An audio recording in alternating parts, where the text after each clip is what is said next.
রাতের আকাশে হঠাৎ অদ্ভুত ও অস্বাভাবিক আলো দেখে হইচই পড়ে যায় ভারতের বিভিন্ন অঞ্চলে। এমনকি প্রতিবেশী বাংলাদেশেও দেখা গেছে সেই আলোক রশ্মি। কেউ কেউ ভিনদেশি এলিয়েন হিসেবেও আখ্যা দেন। আসলে তা নয়, ক্ষেপণাস্ত্র পরীক্ষা চালিয়েছে ভারত। বৃহস্পতিবার স্থানীয় সময় সন্ধ্যায় পরীক্ষা চালানো হয় ভারতের অত্যাধুনিক ব্যালিস্টিক ক্ষেপণাস্ত্র অগ্নি-5 এরই মধ্যে পরমাণু অস্ত্র বহনকারী ক্ষেপণাস্ত্রটির উৎক্ষেপণ সফল হয়েছে বলেও দাবি করেছে ভারতীয় কর্তৃপক্ষ। এমন সময় ভারত এই ক্ষেপণাস্ত্রের পরীক্ষা চালালো যখন তাওয়াং সীমান্ত নিয়ে চীন ও ভারতের উত্তেজনা চরমে। তাই বিশ্লেষকরা এটিকে চীনের প্রতি ভারতের আগাম সতর্কবার্তা হিসেবেও আখ্যা দিয়েছেন। ভারতের দাবি, অগ্নি-5 ক্ষেপণাস্ত্রের পরীক্ষার খবর টের পেয়ে আগে থেকেই ভারত মহাসাগরে গুপ্তচর জাহাজ পাঠিয়েছে চীন। ভারতের অগ্নি-5 ক্ষেপণাস্ত্রের খুঁটিনাটির পাশাপাশি চীন ভারত দ্বন্দ্বের সবশেষ অবস্থা নিয়েই এবারের দৃশ্যপট। সঙ্গে আছি আমি অমরিনা।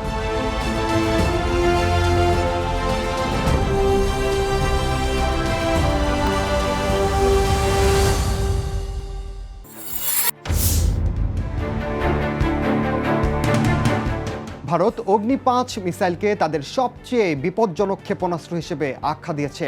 দেশটির প্রতিরক্ষা মন্ত্রণালয় জানায়, বৃহস্পতিবার সফলভাবে অগ্নি-5 পারমাণবিক অস্ত্র বহনে সক্ষম আন্তঃমহাদেশীয় ব্যালিস্টিক ক্ষেপণাস্ত্রের পরীক্ষা চালিয়েছে।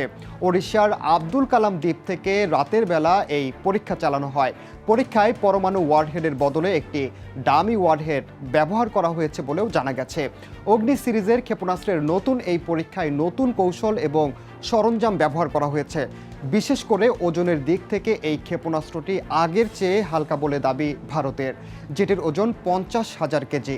ডিআরডিও এর তথ্য অনুযায়ী অগ্নি-5 দৈর্ঘ্য 17.5 মিটার এবং এর ব্যাস 2 মিটার।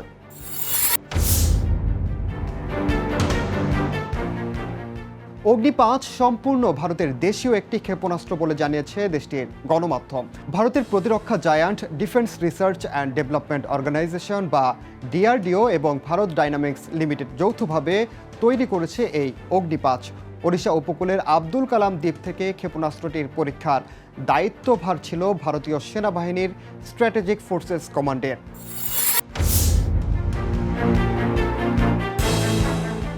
ভারতের প্রতিরক্ষা মন্ত্রণালয়ের দাবি, অগ্নি-5 5,000 কিলোমিটারেরও বেশি দূরের লক্ষ্যবস্তুতে আঘাত হানতে সক্ষম। সে হিসেবে অগ্নি-5 নিশানায় একদিকে যেমন পাকিস্তান ও চীন রয়েছে, তেমনি রাশিয়া, ইউক্রেন এবং ইন্দোনেশিয়ার মতো দেশও এর রেঞ্জের মধ্যে রয়েছে বলেও দাবি নয়াদিল্লির।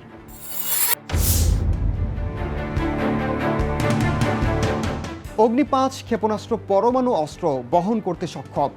1,500 কেজির পারমাণবিক ওয়ারহেড এর সঙ্গে যুক্ত করা যাবে বলেও দাবি ভারতের। অগ্নি-5 রকেট বুস্টার 3টি ধাপে স্থাপন করা হয়েছে, যা শব্দের গতির চেয়ে 24 গুণ বেশি দ্রুত চলতে সক্ষম। সে হিসেবে এটি 1 সেকেন্ডে 8.16 কিলোমিটার দূরত্ব অতিক্রম করতে পারে।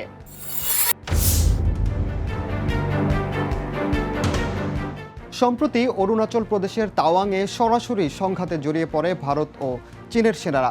এছাড়া লাদাখ সীমান্ত বিরোধী নিয়েও প্রায়ই দ্বন্দ্বে জড়িয়ে পড়ছে নয়াদিল্লি ও বেইজিং।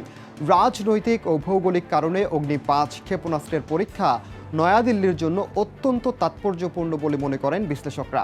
তাই চীনের সঙ্গে সাম্প্রতিক দ্বন্দ্বের মধ্যে অগ্নি-5 মতো ক্ষেপণাস্ত্রের পরীক্ষা ভারতের সক্ষমতার জানান দেওয়ার পাশাপাশি দেশটির বিরুদ্ধে চীন যে কোনো পদক্ষেপ নেওয়ার আগে দ্বিতীয়বার ভাবতে বাধ্য হবে বলেও মনে করেন বিশ্লেষকরা।